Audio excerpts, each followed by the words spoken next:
ओम नमो भगवते रामकृष्णाय। सार्थक परिपूर्ण जीवन के लिए महत्वपूर्ण सीख स्वामी जगदात्मानंद जी महाराज जी की महान पुस्तक जीने की कला से।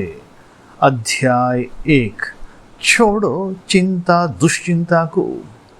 काल्पनिक भय हमारे जीवन को नरक बना सकते हैं। स्पष्ट तर्क संगत सोच और विवेक की मदद से हम इन निराधार आशंकाओं से छुटकारा पा सकते हैं। आइए अब हम सुनेंगे स्वामी जगदात्मानंद जी की ही बातें। काल्पनिक भय। एक युवक ने अपने काल्पनिक भय की कथा को सुनाना प्रारंभ किया। आपको मेरी कहानी सुनकर हंसी आएगी, परंतु उन दिनों मेरे भय की कोई सीमा न थी। तेज हवा चलने पर मुझे भय होता कि कहीं मेरे घर की छत ही न उड़ जाए। बादलों की गर्जना सुनकर मुझे मृत्यु के सदृश आघात पहुंचता। नरक यातना का वर्णन सुनकर मैं मरणोपरांत नरक भोग की पीड़ा की कल्पना करने लगता। नरक यातना का वर्णन सुनकर मैं मरणोपरांत नरक भोग की पीड़ा की कल्पना करने लगता।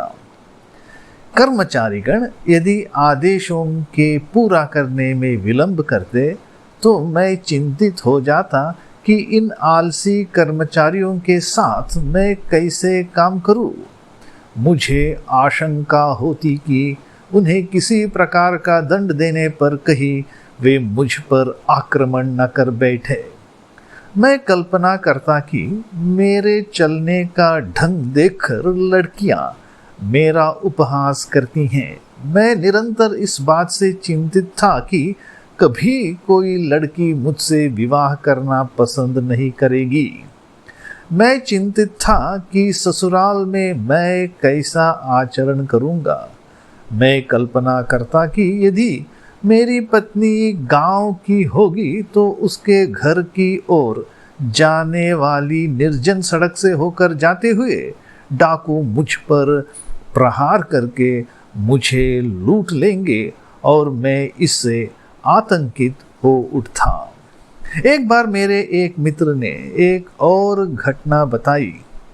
लगता है कुछ दिन पूर्व हमारे पड़ोसी को सांप ने डस लिया। लोगों ने कहा वह सांप के डसने के एक आध घंटे के भीतर ही मर गया। हमें सावधान रहना चाहिए, इस क्षेत्र में अक्सर ही सांप निकलते रहते हैं। यह सुनकर मैं सांप के भय से अभिभूत हो गया। मैंने एक टॉर्च खरीद ली और शाम को नगर में आते समय सदैव उसे साथ रखने लगा। कोई आहट मिलने पर मैं भय से उछल पड़ता। बिस्तर पर सोते समय भी मुझे भय लगा ही रहता था। मैं प्रति घंटे उठकर टॉर्च जलाकर चारों ओर देखता।